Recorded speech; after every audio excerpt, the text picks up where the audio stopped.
এক লাফে 14 টাকা বেড়ে বোতলজাত সয়াবিনের লিটার 189 টাকা। খোলা তেলে বাড়ল 12 টাকা। বিশ্ববাজারের সঙ্গে সমন্বয় ও রাজস্ব আয় বাড়াতে এই সিদ্ধান্ত। প্রধান উপদেষ্টার সঙ্গে বিএনপির বৈঠক কাল। নির্বাচনের রোডম্যাপ চাইবেন নেতারা। 5 বছর ক্ষমতায় থাকার বক্তব্য নিজের নয়, জনগণের, বললেন স্বরাষ্ট্র উপদেষ্টা। আবেদন ছাড়াই রাজুকের প্লট বরাদ্দ জালিয়াতির মামলায় হাসিনা, জয় সহ 29 জনের বিরুদ্ধে গ্রেফতারি পরোয়ানা। ব্রিটিশ এমপি টিউলিপ সিদ্দিকের বিরুদ্ধে মামলা। এবং মানব পাচার চক্রের খপ্পরে মিয়ানমারে 2 বছর কারাবন্দী 20 কিশোর। নৌবাহিনী জাহাজে দেশে ফিরে উচ্ছ্বাস। ভূমিকম্পে ক্ষতিগ্রস্তদের ত্রাণ দিয়ে চট্টগ্রামে সমুদ্র অভিযান।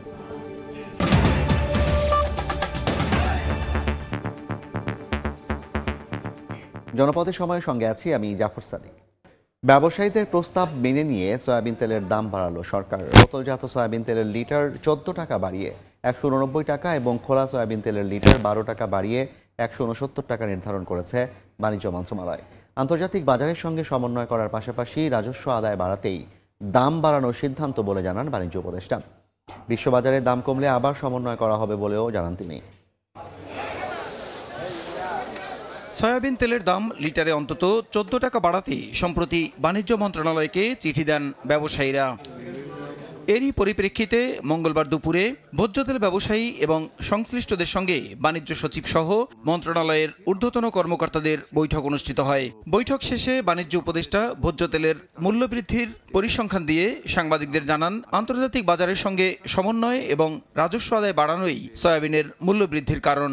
আমাদের যে ফর্মুলা আসে তাতে তেলের দাম আসে প্রায় 197 টাকা, বাট আমরা শিল্পের সাথে আলোচনার ভিত্তিতে 189 টাকায় প্রতি লিটার সয়াবিন তেল বোতলের ক্ষেত্রে এবং 20 টাকা কম হচ্ছে আপনার খোলা বাজারের জন্য। আন্তর্জাতিক বাজারে দাম কমলে এখানেও সমন্বয় করা হবে জানিয়ে উপদেষ্টা আরও বলেন, স্থানীয় বাজার থেকে ভোজ্য তেলের যোগান বাড়াতে এরই মধ্যে বিভিন্ন তেল কোম্পানি উৎপাদন শুরু করেছে। প্রায় 30 লক্ষ টন তেলের একটা চাহিদা আছে, তার মধ্যে প্রায় 7 লক্ষ টন আমাদের স্থানীয় সয়াবিন তেল থেকে আসে। সেনা কল্যাণ সংস্থার যে অয়েল মিলটা আছে তাদের 3 লক্ষ টনের উৎপাদন সক্ষমতা নিয়ে তারা মাত্র 20,000 টন উৎপাদন করত। তাদের তেল তারা যেন পূর্ণ মাত্রায় উৎপাদন করতে পারে। এছাড়া আরও 2টো তেল কোম্পানি তারাও প্রোডাকশনে বাজারে এসছে। ভোক্তা পর্যায়ে যে মূল্যটা বৃদ্ধি করতে আমরা বাধ্য হলাম, অদূর ভবিষ্যতে এই মূল্যটাকেও নামায় আনতে সক্ষম হব। আগামী 2 সপ্তাহের মধ্যেই বাজারে চালের দাম কমে আসবে জানিয়ে পেঁয়াজ সহ অন্যান্য পণ্যের মূল্য নিয়ন্ত্রণে ব্যবস্থা নেওয়ার আশ্বাস দেন বাণিজ্য উপদেষ্টা। আমি আশা করি যে নতুন ধান উঠে আসলে বাজার আরও সহনীয় হয়ে। প্রসূন আশিস, সময় সংবাদ, ঢাকা। কাল প্রধান উপদেষ্টা ডক্টর মোহাম্মদ ইউনূসের সঙ্গে বৈঠকে বসছে বিএনপি। নির্বাচনের রোডম্যাপ সহ সমসাময়িক বিষয়ে আলোচনা হবে বলে জানিয়েছেন দলটির নেতারা। অংশ নেবেন মির্জা ফখরুল ইসলাম আলমগীরের নেতৃত্বে প্রতিনিধি দল। অনির্বাচিত সরকারের ক্ষমতায় থাকার মেয়াদ নিয়ে নানা কথাবার্তা গণতন্ত্রের জন্য শুভ বার্তা নয় বলেও মন্তব্য করেছেন বিএনপি নেতারা। বুধবার রাষ্ট্রীয় অতিথি ভবন যমুনায় প্রধান উপদেষ্টা ডক্টর মোহাম্মদ ইউনূসের সঙ্গে বৈঠকে বসবে বিএনপি। দুপুর 12টায় বৈঠকে যোগ দেবেন দলের মহাসচিব মির্জা ফখরুল ইসলাম আলমগীরের নেতৃত্বে শীর্ষ পর্যায়ের প্রতিনিধি দল। এবছর ডিসেম্বর থেকে আগামী বছরের জুনের মধ্যে নির্বাচন হবে। চলতি বছরের ডিসেম্বর থেকে আগামী জুনের মধ্যে জাতীয় সংসদ নির্বাচন অনুষ্ঠানের কথা বলে আসছেন প্রধান উপদেষ্টা এবং তার দফতর।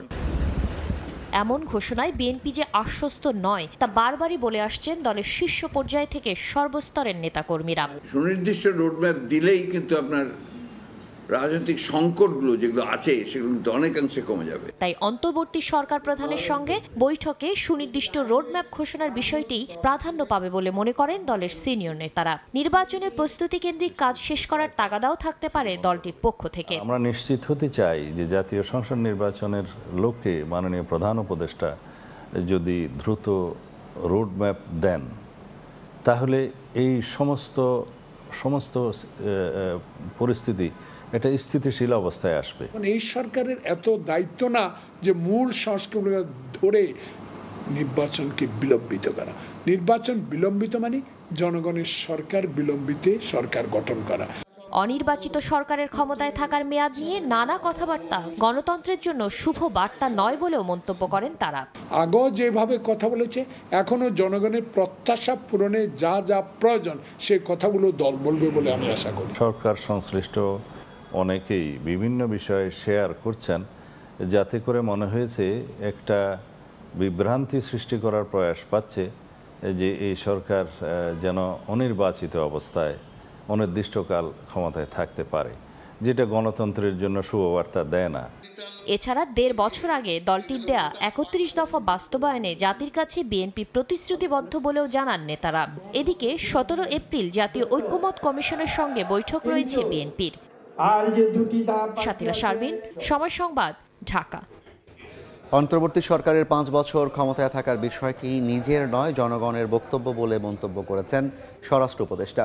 সকালে স্বরাষ্ট্র মন্ত্রণালয়ে আইন শৃঙ্খলা সংক্রান্ত কোর কমিটির বৈঠক শেষে সাংবাদিকদের প্রশ্নের জবাবে তিনি একথা বলেন। এ সময় চট্টগ্রামে নববর্ষ উদযাপনের মঞ্চ ভেঙে ফেলা প্রসঙ্গে বলেন, ভবিষ্যতে এমন অঘটন ঠেকাতে ব্যবস্থা নেওয়া হচ্ছে। এদিকে বিশেষ ক্ষমতা আইনে আটক মডেল মেঘনা আলমের প্রতি বেআইনি কিছু করা হয়নি বলে জানান প্রধান উপদেষ্টার বিশেষ সহকারী খোদাবক্স চৌধুরী।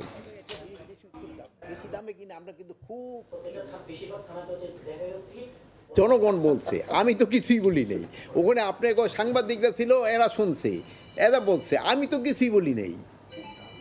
আপনারা ওইটা বলছেন যে আমি বলছি, আমি কিন্তু ভাই কিছু বলি নেই। আমাদের যদি চেষ্টার কোনো ত্রুটি থাকে আপনারা বলেন যে আপনাকে চেষ্টার ত্রুটি ছিল, আমরা চেষ্টা করে যাচ্ছি। জীবনদান এই ঘটনাটা ঘটার পরে আমি নিজেও কথা বলছি যে এটা কেন এই কী হচ্ছে, ভবিষ্যতে যেন না হয় আমরা চেষ্টা করি। আমরা কিন্তু রাঘব বোয়াল কারে ছাড় দিচ্ছি না, কিন্তু এখন রাঘব বোয়ালটা তো আমার জালে আসতে হবে। আমার জালে আসার আগ পর্যন্ত তো আমি তারে ধরতে পারতেছি না। আমার জালে যেটাই আসতেছে আমরা কিন্তু ওইটারই ধরতেছি।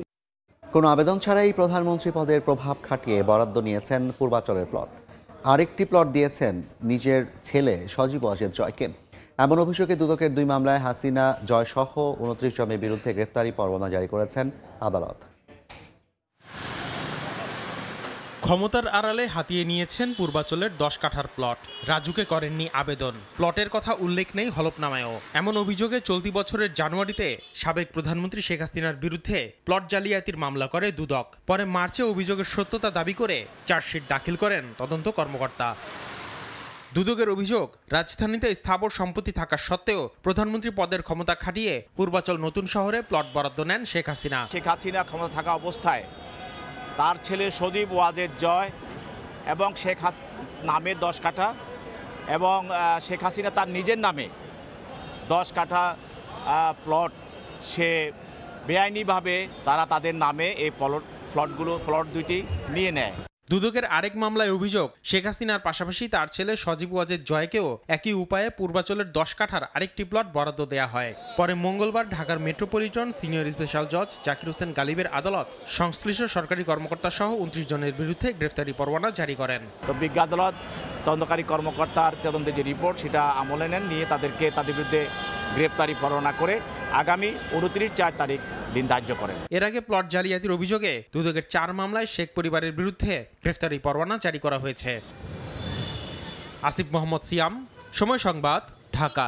মানব পাচার চক্রের খপ্পরে 2 বছর ধরে মিয়ানমারে কারাবন্দী ছিল 20 কিশোর। ভূমিকম্পে ক্ষতিগ্রস্তদের ত্রাণ দেয়া শেষে নৌবাহিনীর জাহাজে দেশে ফিরল সবাই। দুপুরে চট্টগ্রামে ফিরেছে বাংলাদেশ নৌবাহিনীর যুদ্ধ জাহাজ সমুদ্র অভিযান। সাক্ষাৎ ত্রিপুর ক্যামেরায় বিস্তারিত জানাচ্ছেন কমল দে।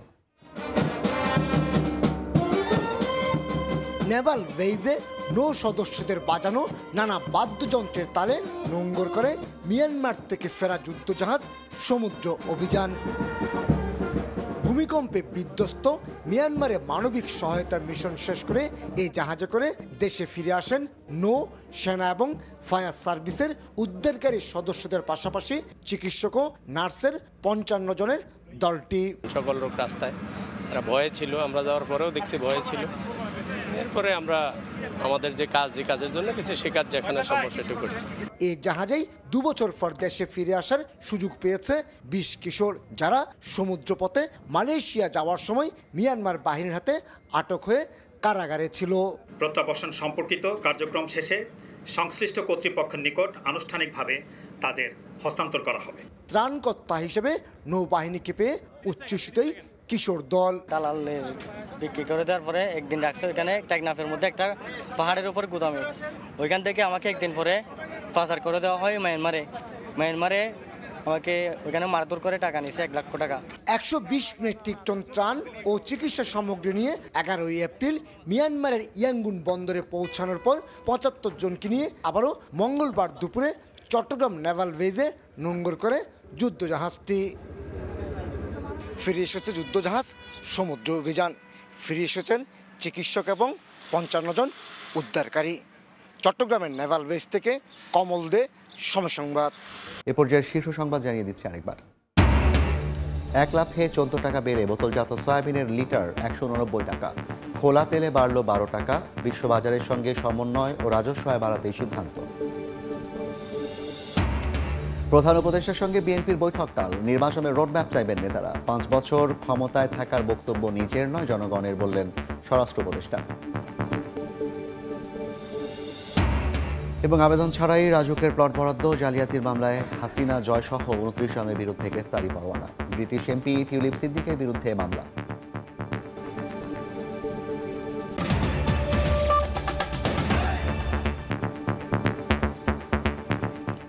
এই ছিল জনপদের সময়। সঙ্গে থাকুন সময়।